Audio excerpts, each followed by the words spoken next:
Good morning students. Civics के first chapter the Indian constitution में हमने जाना कि कॉन्स्टिट्यूशन क्या है, भारतीय संविधान क्या है। इसके अलावा हमने उसके रूल्स और रेगुलेशंस के बारे में भी जाना, साथ ही नेपाल में हुए संघर्ष के बारे में भी जाना कि किस तरीके से नेपाल ने संघर्ष करके लोकतंत्र हासिल किया। आगे वाले वीडियो में हम आगे का चैप्टर कवर करेंगे इस वाले वीडियो में। So let's we start. Good morning students. Previous video में हम पढ़ रहे थे कि why we need a democratic country और नेपाल ने किस तरीके से संघर्ष करके अब डेमोक्रेसी को प्राप्त किया। तो यही इसी को हम कंटिन्यू करेंगे कि किस तरीके से डेमोक्रेसी की किसी भी कंट्री को ज़रूरत होती है और क्यों ज़रूरत होती है। In countries, some countries that have already adopted a democratic form of government. आप सभी जानते हैं कि वर्ल्ड की बहुत सारी कंट्रीज़ ने डेमोक्रेटिक फॉर्म ऑफ गवर्नमेंट को अपनाया है। In a democracy we choose our leader so that they can exercise power responsible on our behalf. Democracy लोकतंत्र के अंतर्गत हम अपने लीडर को स्वयं चुन सकते हैं ताकि वो पावर में रहे और हमारे बिहाफ पे वो उस पावर का यूज़ कर सके।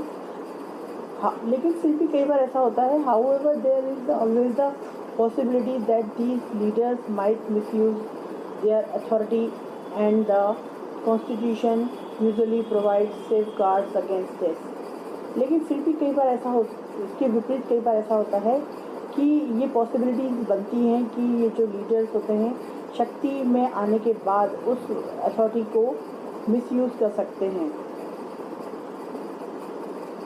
This misuse of authority can result in gross injustice as demonstrated in the classroom situation below.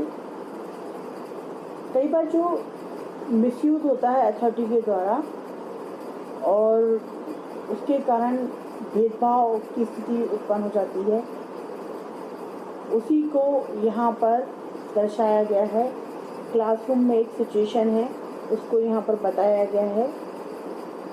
ये देखिए, एक चित्र दिया हुआ है यहाँ पे क्लासरूम का, जिसमें बच्चे से मैम कह रही है कि जब वो कहीं बाहर जाएं, किसी काम से बाहर जा रही है क्लासरूम छोड़ के, तो किसी अर्जेंट वर्क से, तो उन्होंने सुरेश को कहा है कि वो क्लास को माइंड करेगा। और सुरेश कौन है? सुरेश जो है वो क्लास मॉनिटर है। Suresh is the class monitor, he is a bully, his classmates are not too fond of him. अच्छा लड़का नहीं है वो, और उसे अच्छे का मीन्स उसका बिहेवियर जो है वो इतना अच्छा नहीं है, इसलिए उसे क्लास के बच्चे उसे पसंद नहीं करते हैं।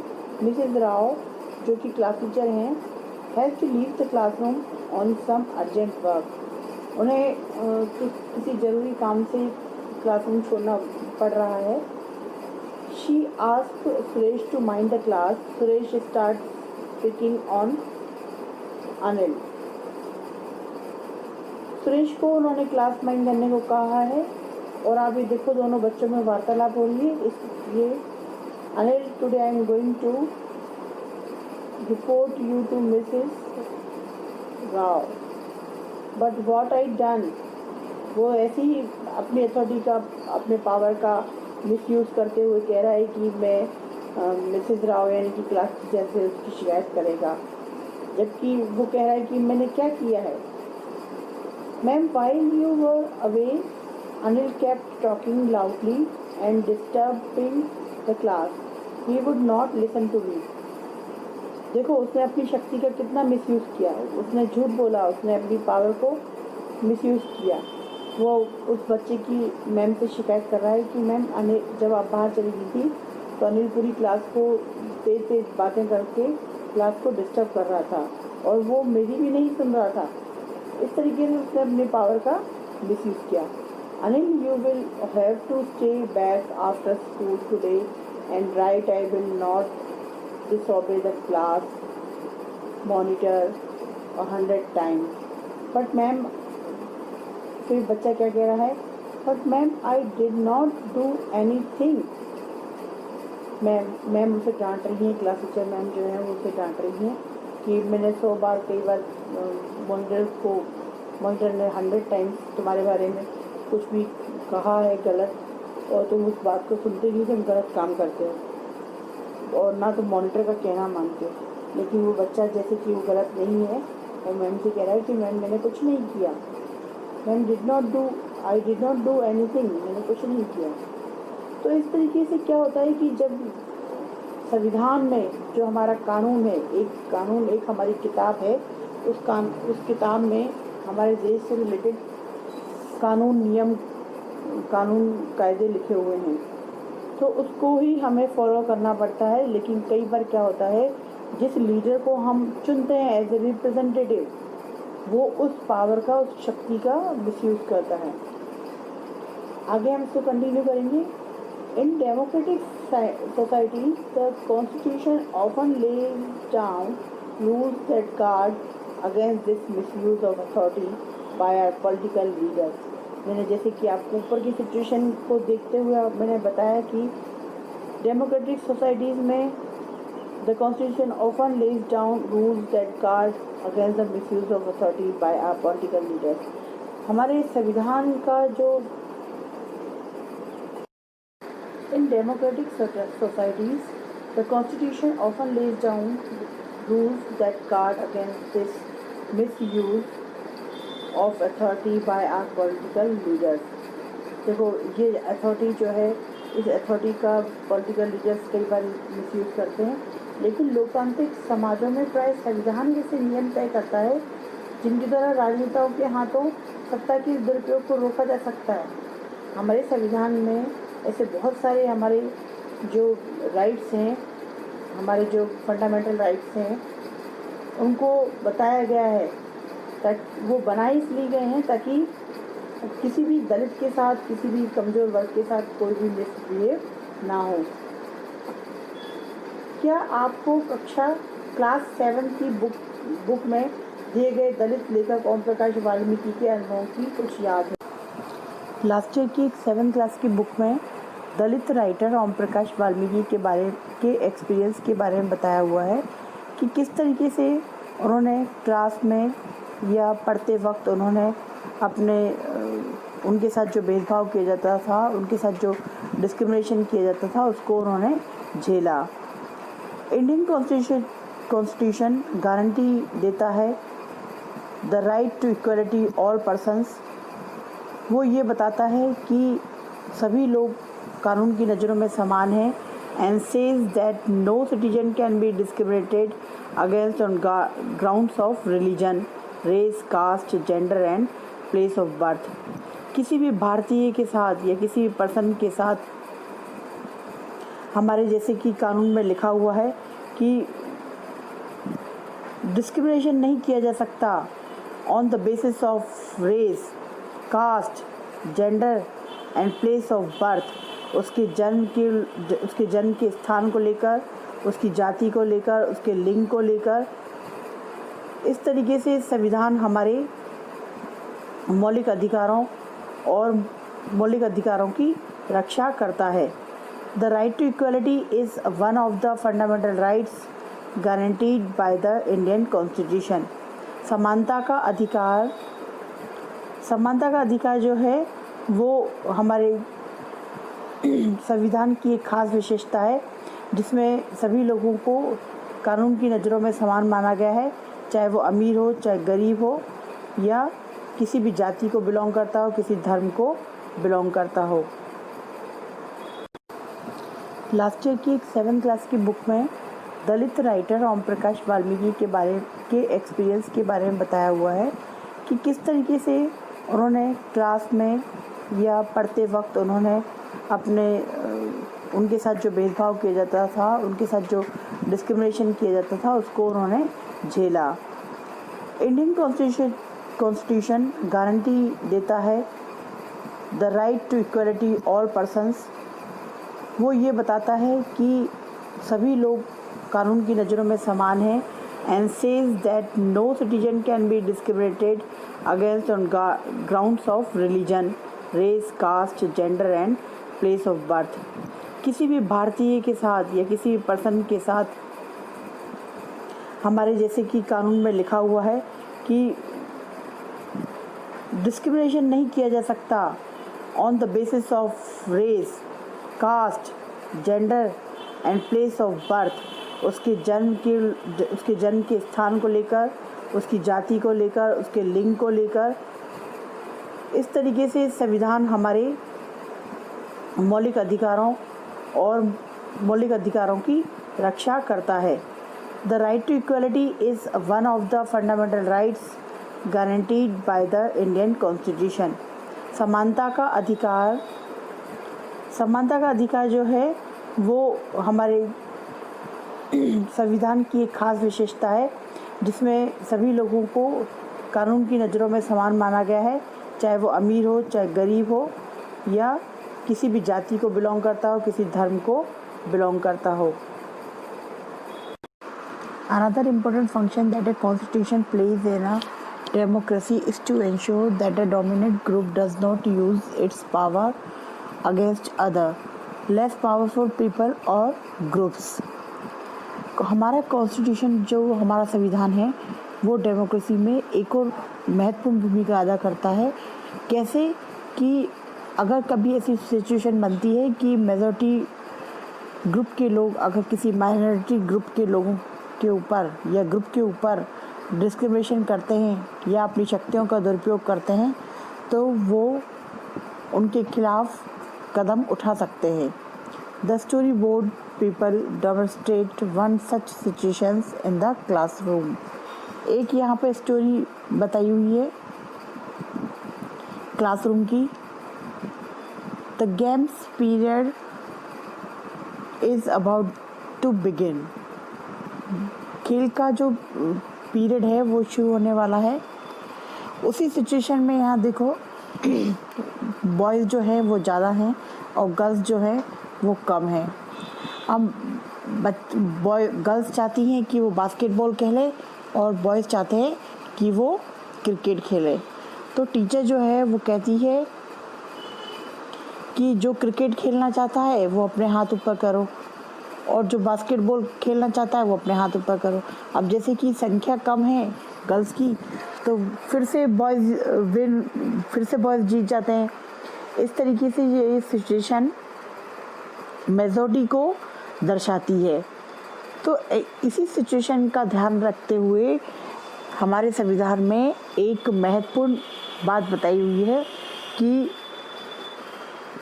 किसी भी तरीके से मेजॉरिटी के लोग माइनॉरिटी ग्रुप के लोगों पर डिस्क्रिमिनेशन ना करें या उनके साथ किसी भी तरीके का उनके साथ भेदभाव ना हो।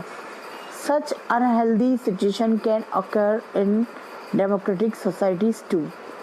ऐसी सिचुएशन कई बार हमारी अनहेल्दी सिचुएशन हमारे समाज में हो सकती है, where a majority can continuously enforce decisions that exclude minorities and go against their interest।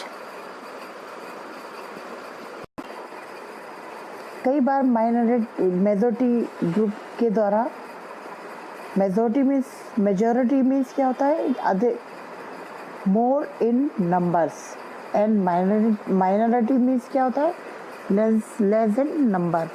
तो इस तरीके से ज़्यादा संख्या के लोग या ज़्यादा ऐसा ग्रुप जिसमें ज़्यादा सदस्य हों, वो किसी भी कम संख्या वाले ग्रुप के ऊपर किसी भी तरीके का शक्ति का दुरुपयोग ना करें। As the above story board illustrates, every society is prone to this tyranny of the majority। ये सिचुएशन टायरनी को दर्शाती है। The Constitution usually contains rules that ensure that minority such unhealthy situations can always occur in democratic societies too। ऐसी unhealthy situation जो है हमारे democratic societies में कई बार पैदा हो सकती हैं, जहाँ पर मेजॉरिटी ग्रुप के लोग माइनॉरिटी ग्रुप के लोगों पर अत्याचार कर सकते हैं, एनफोर्स कर सकते हैं या अपनी शक्ति का दुरुपयोग कर सकते हैं। इसी को टायरनी बोला जाता है। ताकि और ये टायरनी की जो सिचुएशन है, इससे संविधान हमारी रक्षा करता है और इस अनहेल्दी सिचुएशन को दूर करने में हमारी हेल्प करता है।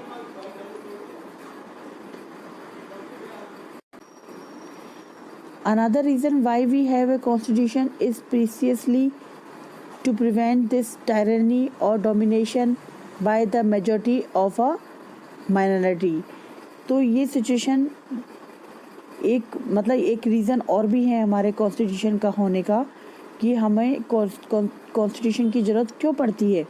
क्योंकि जब समाज में ऐसी स्थिति पैदा हो जाए कि मेजॉरिटी के ग्रुप के लोग माइनॉरिटी पर अत्याचार करें या उन्हें डोमिनेट करें, तो उस सिचुएशन को हमारा संविधान दूर कर सकता है। क्योंकि हमारे संविधान में ये लिखा हुआ है कि माइनॉरिटी के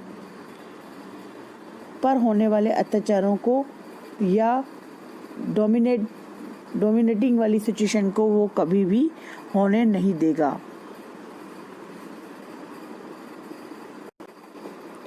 The third significant reason why we need a constitution is to save us from ourselves। अब थर्ड सिग्निफिकेंट रीज़न क्या है? हमारा कॉन्स्टिट्यूशन क्यों होना चाहिए? कि कॉन्स्टिट्यूशन जो बेसिक स्ट्रक्चर है कॉन्स्टिट्यूशन का, वो हमारी रक्षा करता है। किस तरीके से? कि to save us from ourselves, हमें अपने आप से ही बचाना। आपको ये थोड़ा सा स्ट्रेंज लग रहा होगा। यहाँ पे एक सिचुएशन देखते हैं हम कि एक गर्ल है, Shabnam is in a fix, she has a decision to make. Shabnam girl जो है वो बोल रही है, मन में सोच रही है, I have 2 chapters left to revise for tomorrow's test, but it is time for my favorite TV program.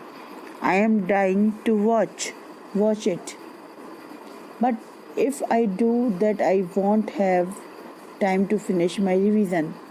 अब देखो उसकी अंतर्ध्वनि चल रहा है उसके मन में। वो सोच रही है कि मेरे 2 चैप्टर्स हैं जो तुम्हारे कल के टेस्ट के लिए मुझे रिवाइज करने हैं, लेकिन उसी समय उसका फेवरेट टीवी प्रोग्राम भी चल रहा है। तो क्या करे वो? ऐसी सिचुएशन से कैसे बचे वो? और उसने अभी तक उसका रिवीजन फिनिश नहीं किया है। Shabnam, why are you looking so worried? वहीं पे उसके पेरेंट्स हैं, वो सब भी वहाँ पे बैठ के टीवी शो देख रहे हैं। तभी उसकी मदर ने उससे पूछा कि शबनम, आप चिंतित क्यों हो? आप क्यों चिंता में दिखाई दे रही हो? तो वो कहती है, I want to watch this TV programme. वो ये टीवी प्रोग्राम देखना चाहती है, लेकिन उसका कल टेस्ट है और 2 चैप्टर्स के रिवीजन के लिए बचे हैं। I have an idea, if no one watches TV tonight, then I may not be tempted। तो वो ये कहती है कि अगर मेरे पास एक आइडिया है, अगर कोई भी टीवी शो नहीं देखेगा तो मैं अपने उस रिवीजन, वो 2 चैप्टर जो बचे हैं उसको रिवाइज करने का मन वो बना सकेगी। It's a good thing I did not watch TV, there are so many questions from the last 2 chapters. अब देखो क्या हुआ कि अगले दिन जब उसका टेस्ट होता है तो उसके काफ़ी सारे क्वेश्चंस उन्हीं 2 चैप्टर में से आ जाते हैं। तो इस तरीके से जो सिचुएशन यहाँ पर दिखाई गई है, उससे हम अपने आप से, to save us from ourselves, हम अपने आप को अपने आप से ही ऐसी सिचुएशन से बचा सकते हैं। तो संविधान हमें ऐसे फैसले लेने से भी रोकता है जिनसे हम उन बड़े सिद्धांतों को ठेस पहुंचती है, जिनमें देश हमारा जो देश है वो आस्था रखता है या बिलीव रखता है। उदाहरण के तौर पर हो सकता है कि लोकतंत्र को मानने वाले अधिकांश लोग गंभीरता से महसूस करने लगें कि दलगत राजनीति जो है यानी पार्टी पॉलिटिक्स बहुत विकृत हो चुकी है। इसलिए अब चीज़ों को दुरुस्त करने के लिए किसी तानाशाह को ही शासन सौंप देना चाहिए या फौजी शासन हो जाना चाहिए। इस भावना में बहकर लोग बहुधा इस बात को महसूस नहीं कर पाएंगे कि लंबे दौर में तानाशाही शासन तो उनके सारे हितों को तहस-नहस कर देगा। यहाँ पर ये सिचुएशन कई बार हम लोग गलत डिसीज़न समाज के विपरीत हम लोग हमारे जो संविधान है उसमें जो कानून दिया हुआ है या जो बातें बताई हुई हैं, जो रूल्स रेगुलेशन बताए हुए हैं, उस सिचुएशन को ना देखते हुए हम लोग कई बार गलत डिसीज़न लेने की सोच सकते हैं। इस बात को महसूस नहीं कर पाएंगे कि लंबे दौर में तानाशाही शासन तो उनके सारे हितों को तहस-नहस कर देगा। एक अच्छा संविधान देश की बुनियादी संरचना को इस तरह की डिसीजन से बचा सकता है। It does not allow for the easy overthrow of provisions that guarantee rights of citizens and protect their freedom. इस तरीके से ये गलत डिसीजन को आसानी से पलटने नहीं देता, जिनके जरिए नागरिकों को अधिकारों का आश्वासन मिलता है और उनकी स्वतंत्रता की रक्षा होती है। From the above